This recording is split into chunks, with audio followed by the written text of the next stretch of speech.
अगर 18 साल से कम के बच्चे को कोई व्हीकल देते हो तो हमारे कानून के मुताबिक उनके जो गार्जियंस हैं, संरक्षक हैं, उनके खिलाफ में कानूनी कार्रवाई अमल में लाई जाती है और क्लेम की राशि आपसे वसूली ही जाएगी।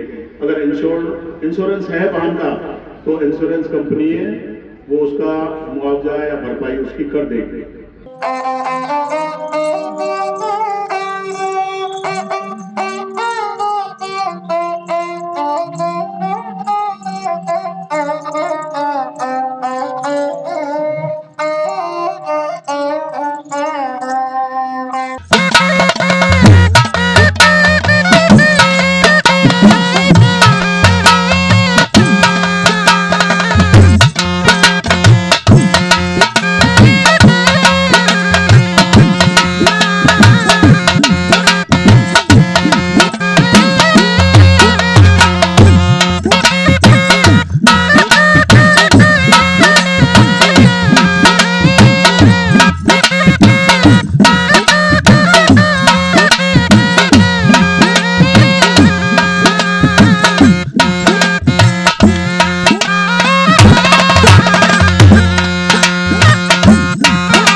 हमारा 11 तारीख से लेके और 17 तारीख तक राजस्थान गवर्नमेंट की मंशा के मुताबिक और हमारे पुलिस मुख्यालय के आदेश के तहत सड़क सुरक्षा सप्ताह का आयोजन किया जा रहा है, जिसका मेन उद्देश्य मैं आप लोगों को शेयर करूंगा कि रोड पर चलते समय हम किस तरीके से सुरक्षित रहें। एक आदमी की जिंदगी कितनी इंपॉर्टेंट है उसके परिवार के लिए, समाज के लिए, उसके परिजनों के लिए। इस बात को मद्देनजर रखते हुए जो भी व्यक्ति हैं, विशेषकर जो दोपहिया वाहन या चौपहिया वाहन यूज करते हैं अपनी रोजमर्रा की जिंदगी में, उनसे इस मंच के मार्फत मेरी गुजारिश है कि आप लोग अपने गंतव्य स्थान तक जिन वाहनों का उपयोग कर रहे हो उनकी गति सीमित रखें। कभी भी ओवरलोडिंग, जैसे दोपहिया वाहन है मोटरसाइकिल, उसका बैलेंस केवल 2 व्यक्तियों तक है और 2 से अतिरिक्त अगर सवारी उस पर बैठती है तो वो डिसबैलेंस हो जाएगी, एक्सीडेंट हो जाएगा। और एक्सीडेंट होने के बाद में कितने साइड इफेक्ट हैं, आपका हाथ टूट जाएगा, पैर टूट जाएगा, हेड इंजरी हो जाएगी और कभी कभी जो सीरियस हादसे होते हैं उसमें आदमी की जान तक चली जाती है। इस मंच के मार्फत आप लोगों से गुजारिश है मेरी कि जब भी कोई भी व्हीकल यूज करें उसकी गति सीमित रखें। जिस गंतव्य स्थान तक आप पहुंचना चाह रहे हो वहां के लिए सही टाइम से रवाना हो, 5 मिनट पहले रवाना हो, जिससे कि बेतहाशा गाड़ी नहीं दौड़ानी पड़े और अनर्गल तरीके से या जो कैजुअलिटी होने वाली है उससे बचा जा सके। इसके साथ ही जब भी दोपहिया वाहन यूज करो आप ISI मार्का का हेलमेट अवश्य अपनी सर पर लगाएं और साथ ही उसका जो सेफ्टी बेल्ट है उसको भी लगा के रखें।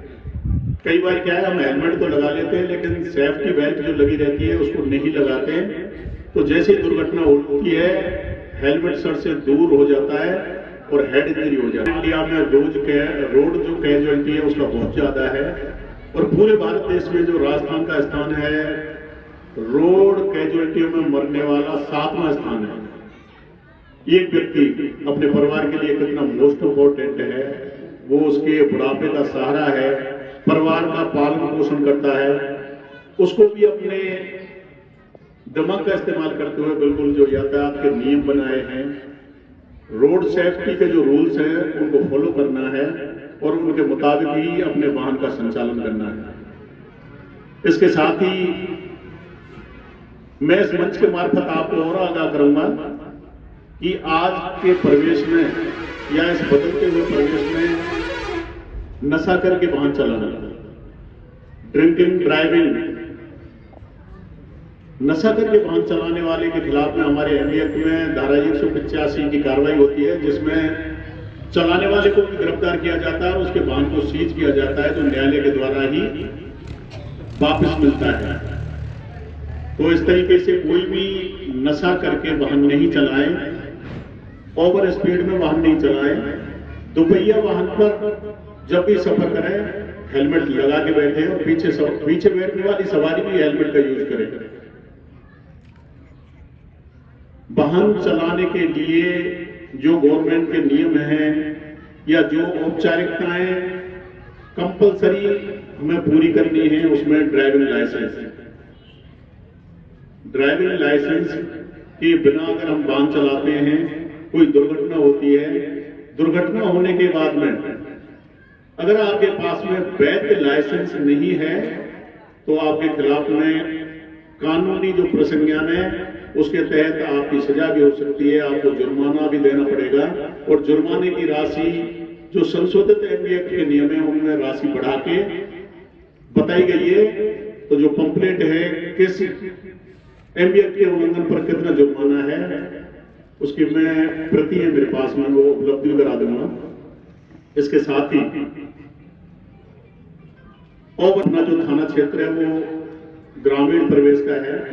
यहाँ देखा है कि जीप या जो कोई ऐसे वाहन है जो गुड्स कैरियर है, जिनमें सामान ढोना है और उसके बाद में उसको पब्लिक कैरियर के तौर पर काम ले रहे हैं, जैसे पिकअप है। पिकअप में केवल माल ढोने का वाहन है और उसमें एक पिकअप में 20-20 आदमी बैठ के सफर कर रहे हैं। एक निर्जीव पदार्थ भरा होता है तो उसका कोई बैलेंस मूवमेंट नहीं होता है उसका। और मान लो उसी पिकअप में आदमी बैठ गए तो उनका जैसे कोई मोड़ आएगा, घुमाव आएगा, उनका मूवमेंट होगा और उसके साथ ही गाड़ी डिसबैलेंस होकर पलट जाएगी, तमाम तरीके की कैजुअलिटी होंगी। उदाहरण के तौर पर चंद ही दिन पहले यहाँ लीलों की ढाणियां है, थाना गुड़ागोड़ जी के पास में, एक ही एक्सीडेंट में 12 आदमी की मौत हुई। अब लगा लो एक बार एक एक्सीडेंट में 12 आदमी की मौत होना कितनी विडंबना है, खुद उस चालक के लिए और उसके बाद में उनके परिजनों के लिए और साथ ही जो प्रशासन या मामूर है उसके लिए। तो यूं करके हमें सावचेत रहना है। गुड्स कैरियर में अगर पब्लिक कैरियर के तौर पर काम ले रहे हैं तो उसके खिलाफ भी एमडीएक्ट की प्रभावी कार्रवाई है।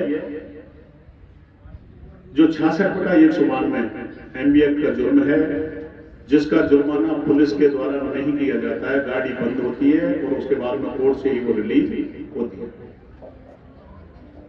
इसके साथ ही इसी क्रम में हम आगे बढ़ते हैं। कई बार देखा है कि जीप में जो सवारी जीप है उसमें भी पब्लिकों को ढोया जा रहा है। हम सबसे पहले जो मान्यता प्राप्त व्हीकल है उसमें सफर करें, रोडवेज बस वगैरह, उसमें भी सही तरीके से बैठे, कभी भी खिड़की वगैरह इसके पास नहीं रहे। कभी कभी देखा है कि स्कूल में बाल वाहिनी लगाई हुई है, बसें लगाई हुई हैं, रोड पे चलता हुआ जो मैंने देखा है उनकी कोई फिटनेस नहीं, उनमें कोई इस तरीके का मापदंड नहीं शाला प्रबंधक के द्वारा कि हवाई के सीटेड सवारी बैठेंगी। उसका जो एक हेल्पर है ड्राइवर का, वो बिल्कुल गेट पे रहेगा। छोटे बच्चों को उतारने से पहले रोड के बिल्कुल साइड में गाड़ी खड़ी करेगा। छोटे बच्चे हैं तो उनको रोड क्रॉस कराएगा। ड्राइवर कभी भी दारू पिया हुआ वाहन चलाता नहीं मिले, उसका लाइसेंस रिन्यू हुआ है या नहीं हुआ है, इसके बारे में ये शाला प्रबंधक जो भी हैं वो एक बार इंश्योर कर लें कि जो बाल वाहिनी उनकी या जो बस या जो भी व्हीकल 15, 20, 50 बच्चों को लेके आ रहा है, उन बच्चों का जिंदगी का पूरा जुम्मा उस ड्राइवर पे है। इसलिए गार्जियंस को भी सावचेत रहने की जरूरत है। बीच बीच में वो ड्राइवर को चेक करें, शाला का प्रबंधक है उससे भी बात करें एक बार कि भाई हमारे बच्चे सुरक्षित पहुंचे हैं कि नहीं पहुंचे हैं। और उसके साथ ही शाला के जो प्रिंसिपल हैं या जो व्यवस्थापक हैं वो भी इस ओर ध्यान दे करके एक बार ये इंश्योर करें कि जब ड्राइवर शाला कैंपस से बच्चों को लेने के लिए जा रहा है तो वो सही पोजीशन में है कि नहीं, गाड़ी की फिटनेस तो सही है कि नहीं, ब्रेक वगैरह, स्टीयरिंग वगैरह, ये सारी की सारी बहुत कंपलसरी है। कई बार होता है कि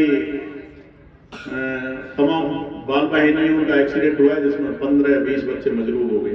तो ये बहुत ही दुखद बात है प्रशासन के लिए और शाला के प्रबंधक के लिए। माँ बाप फ्री हो जाते हैं, नन्हे मुन्ने जो बच्चे हैं उनको स्कूल भेजने के बाद में जो हमारे बच्चे एजुकेशन के लिए गए हैं, पढ़ने के लिए गए हैं, और जब उनके अचानक ये सूचना आती है कि इस तरीके से स्कूल का जो वाहन है वो दुर्घटनाग्रस्त हुआ है, तो सोचो उस पीरियड में क्या गुजरेगी उनके हृदय पर। इनके अतिरिक्त तमाम जो MBA की औपचारिकता है जिसमें 18 साल से कम का कोई बच्चा है वो वाहन नहीं चलाएगा। अगर 18 साल से कम के बच्चे को कोई व्हीकल देते हो तो हमारे कानून के मुताबिक उनके जो गार्जियंस हैं, संरक्षक हैं, उनके खिलाफ में कानूनी कार्रवाई अमल में लाई जाती है। ड्राइविंग लाइसेंस की फर्स्ट स्टेज लर्निंग लाइसेंस मिलेगा। आजकल बदलते हुए परिवेश में पहले लाइसेंस प्राप्त करना काफी मुश्किल था, लेकिन गवर्नमेंट ने तमाम तरीके से आपको ज्यादा परेशानी नहीं हो, जल्दी लाइसेंस प्राप्त हो जाए उसके लिए तमाम फॉर्मेलिटियां पूरी कर ली हैं। आपके आवेदन के बाद में बिना कोई समय लगे और एक्स्ट्रा राशि खर्च किए हुए आपको लाइसेंस है वो मिल जाएगा। तो यूं करके बिना ड्राइविंग लाइसेंस के वाहन नहीं चलाएं। जो भी व्हीकल है उसको इंश्योर्ड रखें। कई बार कोई दुर्घटना हो जाती है, कैजुअलिटी हो जाती है, तो अगर आपका वाहन इंश्योर्ड नहीं है तो तमाम तरीके का भारी राशि में क्लेम आ जाएगा और उसके लिए आपको परेशान होना पड़ेगा और क्लेम की राशि आपसे वसूली ही जाएगी। अगर इंश्योरेंस है वाहन का तो इंश्योरेंस कंपनी है वो उसका मुआवजा या भरपाई उसकी कर देगी। इसके साथ ही जो मैंने महसूस किया है अभी कि इस झुंझुनू जिले में गुड़ा का औसत है वो राजस्थान के टॉप कैजुअलिटी या अधिक एक्सीडेंट और अधिक एक्सीडेंट के बाद में अधिक कैजुअलिटी होने वाले थानों में इसकी गिनती है। तो इसलिए अब हमें और भी सावचेत होकर के जिम्मेदारी से काम करने की आवश्यकता है।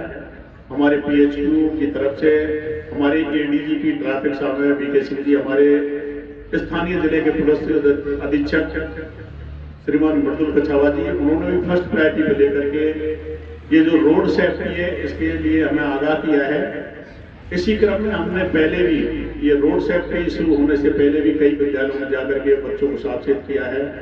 जो भी टीचर है उनको भी सावचेत किया है कि आप अपने विद्यालय में जब भी कोई प्रेयर वगैरह करते हो उसमें 10-1 मिनट ये रोड सेफ्टी वाले नियम और यातायात के जो रूल्स हैं उनके बारे में थोड़ा सा अपने बच्चों को आगाह करो, जिससे कि कालांतर में ये बच्चे कोई भी दुर्घटना का शिकार नहीं हो। एक बार एक्सीडेंट होने के बाद में कितना साइड इफेक्ट होता है उसके परिवार के लिए। जो बच्चों को माँ बाप पढ़ा लिखा के बड़ा कर रहे हैं, जिनसे उम्मीद लगा के बैठे हैं बुढ़ापे की लाठी है वो हमारे लिए, वो एक रोड दुर्घटना में हाथ पैर गंवा देते हैं। कई बार कोमा की पोजीशन में महीनों तक हॉस्पिटल में रहना पड़ता है। तो यूं करके उस बच्चे की खुद की और उसके परिवार की जिंदगी वो अस्त व्यस्त हो जाती है। इसलिए हमें बिल्कुल सावचेत होकर के रोड पर चलना है, हमारी साइड में चलना है। जो लेफ्ट साइड है कभी भी रिस्की ओवरटेक नहीं करना है। कई बार देखा है कि जगह है नहीं आगे निकलने के लिए और पीछे वाला जो व्हीकल चला रहा है वो बेहतर सा गाड़ी दौड़ा करके और लापरवाही पूर्ण तरीके से ओवरटेक करता है। उसका नतीजा ये होता है कि एक्सीडेंट होकर के वो दुर्घटना का शिकार हो जाता है। जब तक पर्याप्त दूरी और रोड की पोजीशन सही नहीं है, या लिंक रोड है, साइड में खड्डे हैं और आप सुरक्षित तरीके से ओवरटेक करके सेफ साइड नहीं आ सकते, तो इतनी रिस्की ओवरटेक नहीं करें। आपकी जिंदगी बहुत अनमोल है। हेलमेट है, हेलमेट को बोझ नहीं समझें। कई बार देखा है पुलिस सामने चालान कर रही है, उसको देख के तो हमने हेलमेट लगा लिया और उसके बाद में उतार के साइड में लटका लिया, हाथ में लटका लिया। तो केवल प्रशासन या पुलिस से बचने के लिए ये हेलमेट का यूज नहीं करें। ये हेलमेट आपका जीवन रक्षक है, इसका सही तरीके से उपयोग करें। इन सब के बावजूद जो यातायात के सिग्नल हैं, संकेत हैं, चिन्ह हैं, उसके बारे में मैं थोड़ा आपको अवगत करा दूं। चूंकि अपना थाना है वो ग्रामीण परिसर का है, तो यहाँ कोई लाइटिंग सिस्टम तो है नहीं, लेकिन यही बच्चे या आप लोगों में से कोई जब जिला हेडक्वार्टर पर जाओगे, राजधानी पर जाओगे, तो वहाँ आपको बत्तियां मिलेंगी चौराहे पे, तो उनका भी मकसद आपके जेहन में होना चाहिए। चौराहे पे खड़े हो, अगर रेड बत्ती आ रही है तो उसका मतलब है कि आपको रुकना है अभी, जब तक आपके फेवर का सिग्नल नहीं हो जाए। येलो बत्ती आती है, उसका मतलब है वेट करना है कुछ देर के लिए, जब तक आपके फेवर का सिग्नल नहीं हो। और उसके बाद में ग्रीन बत्ती होती है, उसका मतलब है कि जहां आप जाना चाह रहे हैं, जिस दिशा में जाना चाह रहे हैं, वो रास्ता क्लियर है और हम आगे बढ़ सकते हैं। क्यों में जब चौराहे पे जेब्रा लाइनिंग होती है, उसका मतलब यह है कि जब लाइट रेड है तो रोड क्रॉस करने के लिए जेब्रा लाइनिंग का उपयोग किया जाता है। स्लिप लाइन, जिन लोगों को साइड में होकर के और लेफ्ट साइड वाले रोड में मिलना है, उनके लिए स्लिप लाइन खाली रहती है, उनको कोई बत्ती का इंतजार नहीं करना है, ना ही रुकना है, वो साइड में जा सकते हैं। रोड के इंडिकेटर, व्हीकल के इंडिकेटर, लेफ्ट साइड का अगर इंडिकेटर जल रहा है तो इसका मतलब यह है कि जो ये वाहन वाला है वो लेफ्ट साइड में टर्न करेगा, तो पीछे वाला व्हीकल वाला है वो सावचेत हो जाएगा और उसको सेव करते हुए वो अपनी गाड़ी ड्राइव करेगा, आगे निकल जाएगा। साइड मिरर, जो शीशा होता है, कई बार हमने देखा है कि नई उम्र के जो बच्चे हैं वो शीशा जो साइड देखने के लिए है उसका यूज नहीं करके और अपनी शकल के सामने लगा लेते हैं, बस खाली उसको अपनी शकल देखते हैं, बाकी जो साइड का या पीछे वाला व्हीकल है उसको देखने की कोई आवश्यकता महसूस नहीं करते। तो जो करके जो साइड मिरर है उसकी पोजीशन सही होनी चाहिए। इसके अतिरिक्त थोड़ा सा आप काफी तादाद में मेरे सामने मौजूद होगा आप लोग, तो इसके साथ ही थोड़ा सा मैं साइबर के बारे में और सावचेत कर देता हूँ। किसी के आईडी और फोटो हैक करके किसी आपके परिचित का फोटो लगाएंगे, फोटो लगाने के बाद में आपको व्हाट्सएप कॉल के द्वारा रिक्वेस्ट भेजी जाएगी पैसे के लिए, और आप भावनाओं में आकर के और उस रिक्वेस्ट पे या उस फोटो की केवल उस फोटो के बेस पर पैसे सेंड नहीं करें। इस तरीके से आपके साथ में धोखाधड़ी हो सकती है। जो कोई भी व्यक्ति इस तरीके से रिक्वेस्ट कर रहा है, आराम से वीडियो कॉल पे बात करो, उससे वो बात नहीं करेगा, क्योंकि वो समझता है कि मेरी वॉइस पहचानने के बाद में अगला आदमी डिलीवरी नहीं करेगा। तो जो करके बिल्कुल सावचेत रहना है। कोई अननोन लिंक, ओटीपी या अपने खाते से संबंधित जो भी अपनी पर्सनल जानकारी है, गोपनीय जानकारी है, उसको शेयर नहीं करें। किसी भी प्रलोभन और लालच में आकर के किसी भी लिंक को टच नहीं करें जो अननोन लिंक है। इसका यह होगा कि आप जब तक समझ नहीं पाओगे और एक अननोन लिंक या ओटीपी बताने के बाद में आपके गाढ़े खून पसीने की कमाई है वो 1 मिनट में हैक हो जाएगी, आपका खाता खाली हो जाएगा। तो यूं करके कभी भी भावनाओं में आकर के और कोई ऐसा काम नहीं करेगा जिससे कि आपके गाढ़े खून पसीने की कमाई है वो ये लुटेरे या फ्रॉड लोग ले जाए।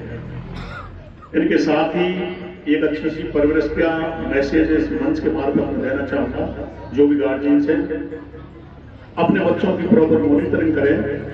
कई बार छोटी उम्र में जो किशोरावस्था है वो काफी भावनाओं में आकर के बच्चे अनर्गल काम, अनर्गल गतिविधि में लिप्त हो जाते हैं। वो अपने कैरियर को भी खो देते हैं और परिवार की गरिमा भी खत्म कर देते हैं। नशे का आदी हो जाना, आकर्षण होने के बाद में पलायन कर जाना, चाहे वो बच्ची है या बच्चा है।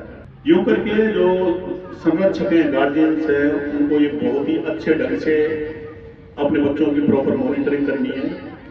एंड्रॉइड फोन दे रखा है बच्चों के लिए आपने, उसमें क्या फंक्शन है, क्या बच्चे देख रहे हैं, कितना टाइम फोन पे वेस्ट कर रहे हैं और वो यूज कर रहे हैं या अनयूज कर रहे हैं, इसका भी हमको ध्यान रखना है। बच्चों की सर्किल कैसे है, स्कूल जाने का टाइम क्या है, स्कूल से वापस आने का टाइम क्या है, आज स्कूल बच्चे पहुंचे कि नहीं पहुंचे,